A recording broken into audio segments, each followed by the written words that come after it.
के 74वें गणतंत्र दिवस के मौके पर विद्या प्रयास समाज सेवी संस्था द्वारा भाषण प्रतियोगिता का आयोजन किया। ये कार्यक्रम dreamland public school, Motibagh colony में करवाया गया। भाषण प्रतियोगिता में 25 विद्यार्थियों ने भाग लिया और कई अन्य विद्यार्थियों ने देशभक्ति गाने गाए और नृत्य भी प्रस्तुत किया। संस्था के फाउंडर मेंबर बालकृष्ण तिवारी जी ने बताया कि जहां विद्या प्रयास संस्था विद्यार्थियों की शिक्षा में मदद करती है, वहीं ऐसी प्रतियोगिताओं के माध्यम से उनको मौलिक अधिकारों के साथ जोड़ना और समाज में और परिपक्व बनाना है। उन्होंने बताया कि इसी फलस्वरूप विषय भी इसी तरह के रखे गए जो कि रोजमर्रा की जिंदगी में आते हैं, जैसे कि इंटरनेट अच्छाई से ज्यादा नुकसानदेह है। भारतीय शिक्षा प्रणाली मानसिक स्वास्थ्य जागरूकता के खिलाफ कलंक को कायम रखती है। प्रभावशाली व्यक्ति को प्रेरणा स्रोत के रूप में आदर्श नहीं बनाया जाना चाहिए। विज्ञान और धर्म दो अलग अलग संस्थाएं हैं जिन्हें मिश्रित नहीं किया जाना चाहिए। भारत को समान नागरिक संहिता लागू करनी चाहिए। घर की पढ़ाई पारंपरिक शिक्षा से बेहतर है आदि। मंच का संचालन स्कूल विमल ने किया। सभी ने उनको मंच संचालन की कुशलता की बहुत तारीफ की। प्रतियोगिता में जज के तौर पर संस्था से निपुण शर्मा, चंद्र सहगल स्कूल से मैडम रजनी बाला शामिल रहीं। तीनों जज ने बताया कि विद्यार्थियों को उनके भाषण के विषय, कुशलता, आत्मविश्वास और उनके प्रस्तुत करने के ढंग पर चुना गया।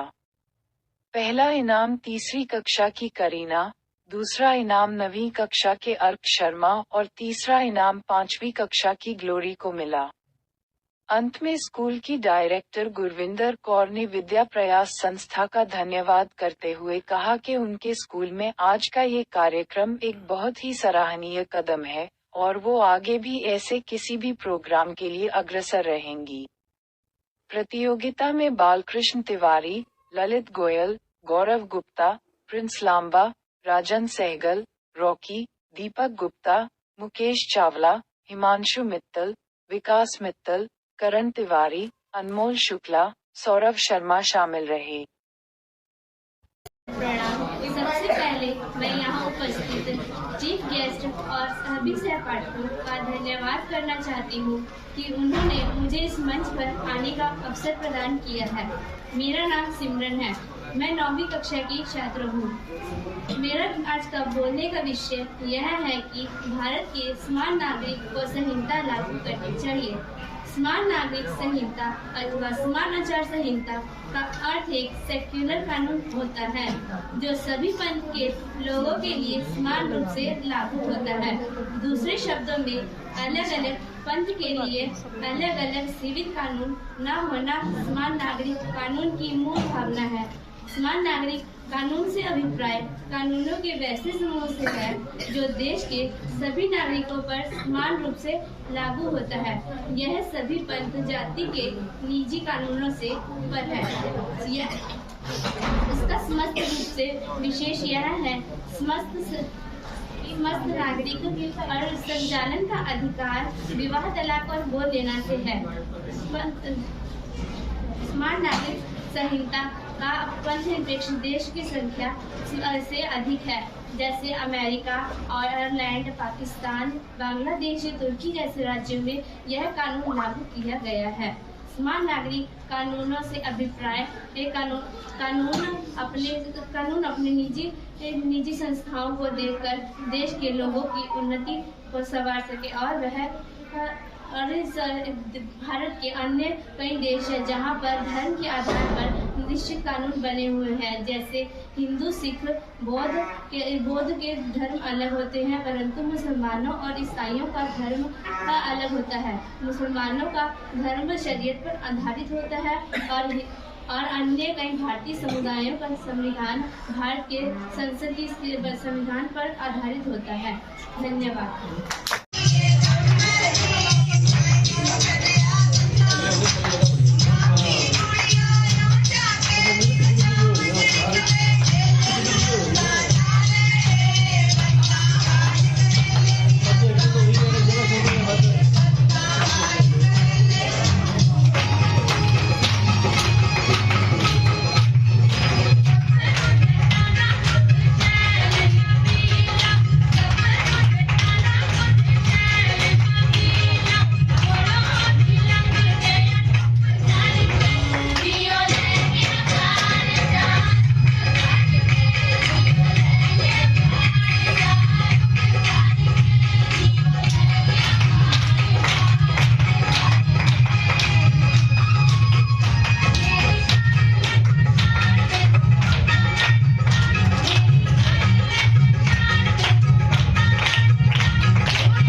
बेहतर है।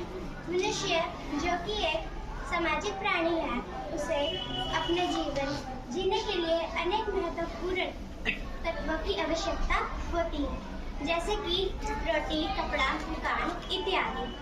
इसी के अतिरिक्त मनुष्य को एक महत्वपूर्ण आवश्यकता है शिक्षा, जो कि मनुष्य को सभ्य रूप प्रदान करती है।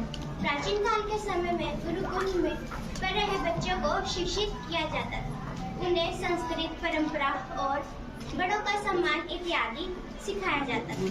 लेकिन समय के साथ साथ शिक्षा के क्षेत्र में काफी बदलाव आया है। मैं इसे कुछ पंक्तियों के माध्यम से कहना चाहूंगी। गुरुकुल से शुरू हुआ ये सफर, जहाँ आश्चर्य पद्धति को पूजा जाता था।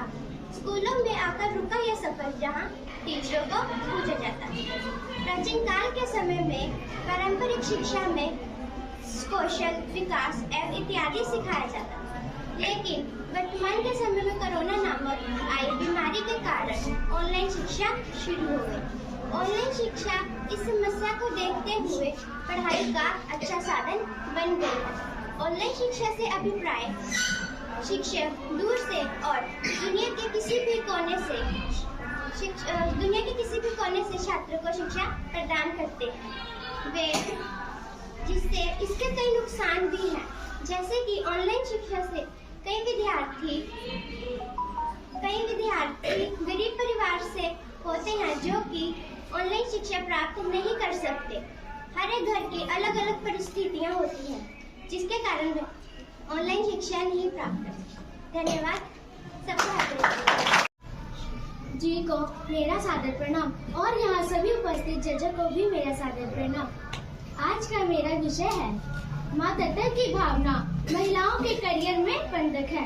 प्राचीन काल से लेकर अभी तक महिलाओं पर बहुत अत्याचार और अन्याय होते आ रहे हैं, लेकिन जो महिलाएं तब से लेकर अब तक सिर्फ और सिर्फ सही चाह रही हैं, वो क्योंकि पुराने जमाने में सभी क्षेत्रों में सिर्फ और सिर्फ पुरुषों का ही वर्चस्व था, सिर्फ और सिर्फ पुरुषों का ही वर्चस्व था, क्योंकि पुराने जमाने में सभी क्षेत्रों में आवश्यक अधिकार सिर्फ और सिर्फ पुरुषों के ही हाथों में आते थे।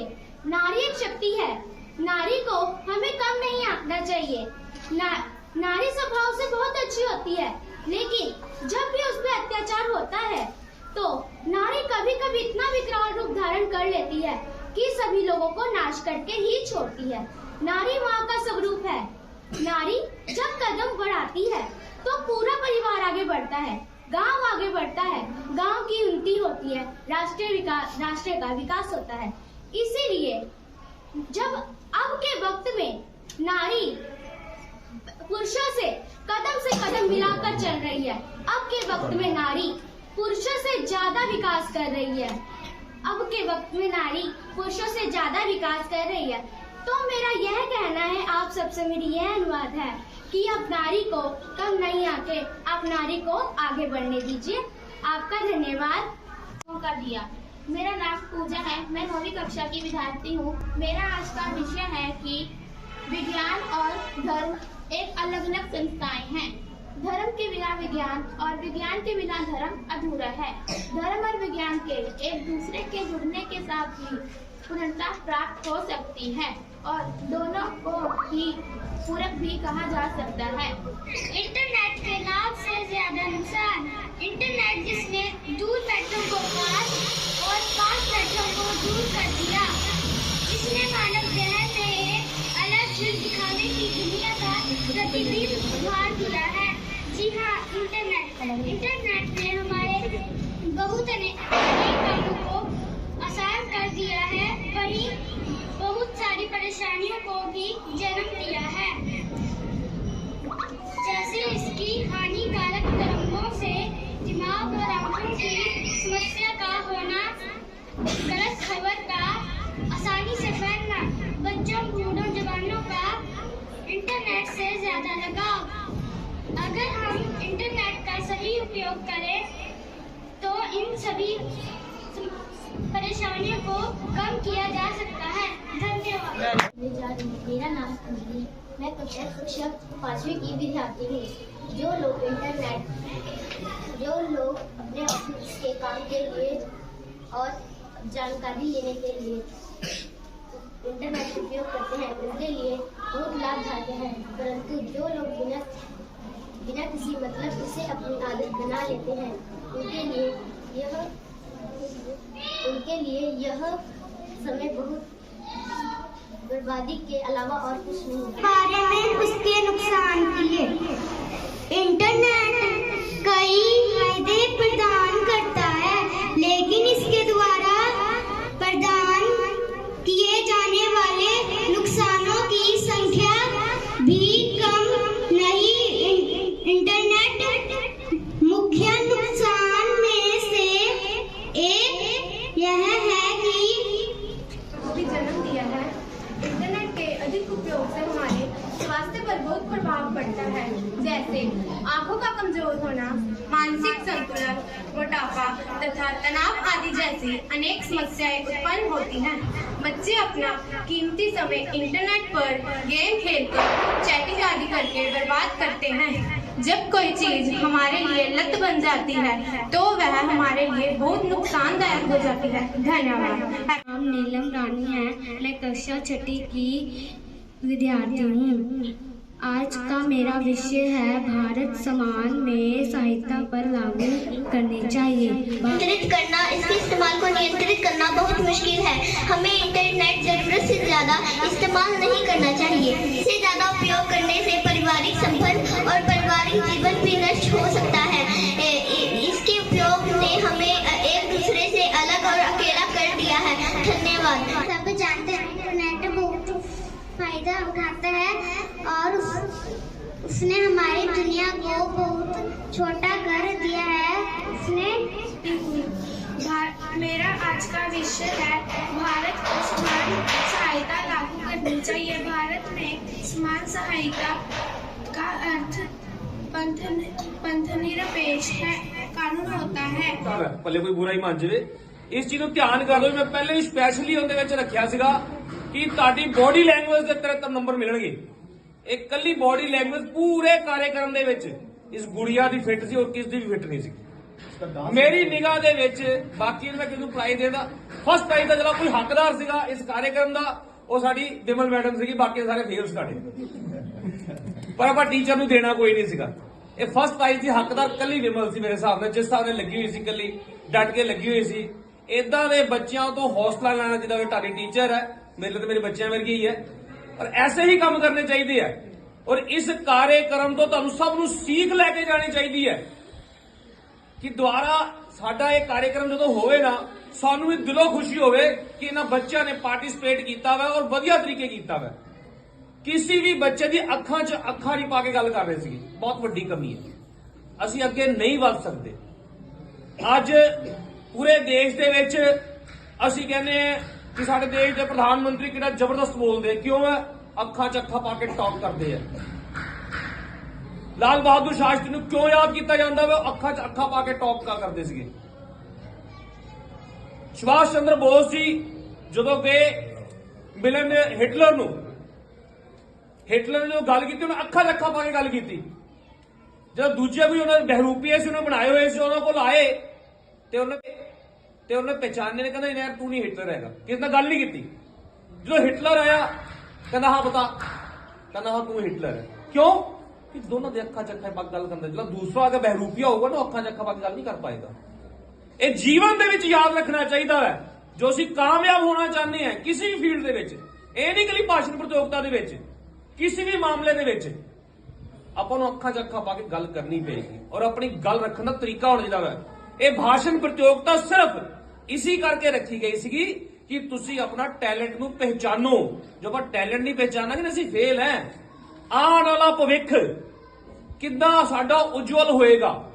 ਇਹ ਭਾਸ਼ਣ ਪ੍ਰਤੀਯੋਗਤਾ ਕਰਾਉਣ ਦਾ ਸਿਰਫ ਇਹੀ ਉਦੇਸ਼ ਸੀਗਾ ਕਿ ਅਸੀਂ ਕਿਸ ਪ੍ਰਕਾਰ ਅੱਗੇ ਵਧ ਸਕਦੇ ਹਾਂ।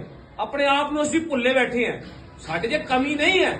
ਜਿਹੜੇ ਬੱਚੇ ਇੱਥੇ ਆ ਕੇ ਬੋਲ ਰਹੇ ਸੀ, ਬਹੁਤ ਵੱਡੀ ਗੱਲ ਹੈ। ਹਰ ਬੱਚੇ ਕੋਲ ਨਹੀਂ ਬੋਲਿਆ ਜਾਂਦਾ, ਪੈਰ ਕੰਬਦੇ ਨੇ। ਸਾਡੇ ਵੀ ਐਨਜੀਓ ਦੇ ਕਾਫੀ ਮੈਂਬਰ ਜਿਹਦੇ ਪੈਰ ਕੰਬਣ ਲੱਗ ਜਾਂਦੇ ਨੇ ਕਿ ਇਸ ਉਮਰਾਂ 'ਚ ਹੋ ਕੇ ਵੀ ਇਹ ਹਾਲ ਹੁੰਦਾ ਵਾ। ਤੁਸੀਂ ਬੱਚੇ ਕਾਬਲ ਹੋ ਕਿ ਇਸ ਉਮਰ 'ਚ ਖੜੇ ਹੋ ਕੇ ਸਟੇਜ ਤੇ ਪਹੁੰਚ ਕੇ ਆਪਣੀ ਗੱਲ ਰੱਖ ਰਹੇ ਹੋ। ਔਰ ਬਹੁਤ ਹੀ ਆਨੰਦ ਆਇਆ ਜੋ ਤੁਹਾਡੇ ਜੱਜ ਸਾਡੇ ਬੈਠੇ ਸੀਗੇ, ਵਿਸ਼ੇਸ਼ ਕਰਕੇ ਤੁਹਾਡੀ ਰਜਨੀ ਮੈਮ, ਆਨੰਦਮਈ ਮਾਹੌਲ ਸੀ ਜੀ। ਕੋਈ ਜੱਜ ਦੀ ਹਿੰਮਤ ਨਹੀਂ ਹੁੰਦੀ ਕਿ ਮੈਂ ਸਟੇਜ ਤੇ ਆ ਕੇ ਮੈਂ ਵੀ ਗਾਣਾ। ਮੈਂ ਤੁਹਾਨੂੰ ਇੱਕ ਸੀਖ ਦੇਣ ਦਾ ਤਰੀਕਾ ਹੈ, ਇਹ ਟੀਚਰ ਦਾ ਸੀਖ ਦੇਣ ਦਾ ਤਰੀਕਾ ਹੈ ਕਿ ਮੈਂ ਵੀ ਇੱਕ ਤੁਹਾਡੇ ਵਿੱਚੋਂ ਹੀ ਹਾਂ, ਮੈਂ ਵੀ ਇੱਕ ਪਾਰਟਿਸਿਪੇਟਰ ਹਾਂ, ਤਾਈਓ ਮੈਂ ਇੱਥੇ ਪਹੁੰਚ ਪਾਈ ਹਾਂ। ਇਹ ਟੀਚਰਾਂ ਨੇ ਵੀ ਇਦਾਂ ਦੇ ਕਾਰਜਕ੍ਰਮ ਦੇ ਵਿੱਚ ਭਾਗ ਲਿਆ ਵਾ ਤਾਂ ਇੱਥੇ ਪਹੁੰਚੇ ਆ।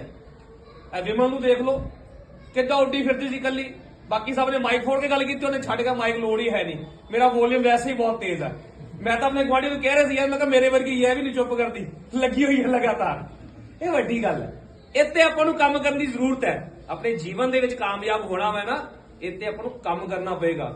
ਔਰ ਤੁਸੀਂ ਬੜੇ ਭਾਗਸ਼ਾਲੀ ਹੋ ਕਿ ਤੁਸੀਂ ਐਸੇ ਸਕੂਲ ਦੇ ਵਿੱਚੋਂ, ਤੁਹਾਡੇ ਪ੍ਰਿੰਸੀਪਲ ਮੈਮ ਤੁਹਾਡੀ ਹਮੇਸ਼ਾ ਹੀ ਪਰਵਾਹ ਕਰਦੇ ਨੇ। ਤਾਂ ਪਹਿਲੀ ਵਾਰ ਜਦੋਂ ਮੇਰੇ ਸਕੂਲ ਦੇ ਵਿੱਚ ਆਣਾ ਹੋਇਆ ਸੀਗਾ ਤਾਂ ਪ੍ਰਿੰਸੀਪਲ ਮੈਮ ਦਾ ਫੋਨ ਆਇਆ ਸੀਗਾ। ਵੈਸੇ ਸਾਡੇ ਐਨਜੀਓ ਦਾ ਮਤਲਬ ਹੁੰਦਾ ਵਾ ਕੋਈ ਨਾ ਕੋਈ ਕੰਟੈਕਟ ਕਰਦਾ ਕਿ ਸਾਡੇ ਬੱਚੇ ਦੀ ਫੀਸ ਨਹੀਂ ਦਿੱਤੀ ਜਾ ਰਹੀ, ਸਾਡੇ ਕੋਲ ਆਓ। ਪਰ ਮੈਡਮ ਨੇ ਦੇਖਿਆ ਇਹ ਬੱਚੇ ਬੜੇ ਪਰੇਸ਼ਾਨ ਹੈ, ਪ੍ਰਿੰਸੀਪਲ ਮੈਮ ਨੇ ਤੁਹਾਨੂੰ ਫੋਨ ਕੀਤਾ ਕਿ ਸਰ ਜਾ ਕੇ ਤੁਸੀਂ ਦੇਖੋ। ਔਰ ਅਸੀਂ ਜਾ ਕੇ ਦੇਖਿਆ, ਵਾਕਈ ਬੱਚੇ ਬਹੁਤ ਪਰੇਸ਼ਾਨ ਸੀਗੇ। ਜੋ ਸਾਡੇ ਕੋਲ ਤਿਲ ਫੁੱਲ ਹੋ ਸਕੇ ਅਸੀਂ ਤਿਲ ਫੁੱਲ ਦਿੱਤੇ, ਬਾਕੀ ਪ੍ਰਿੰਸੀਪਲ ਮੈਮ ਨੇ ਹਿੰਮਤ ਮਾਰੀ, ਬੱਚੇ ਪੜ੍ਹ ਰਹੇ ਹੁੰਦੇ।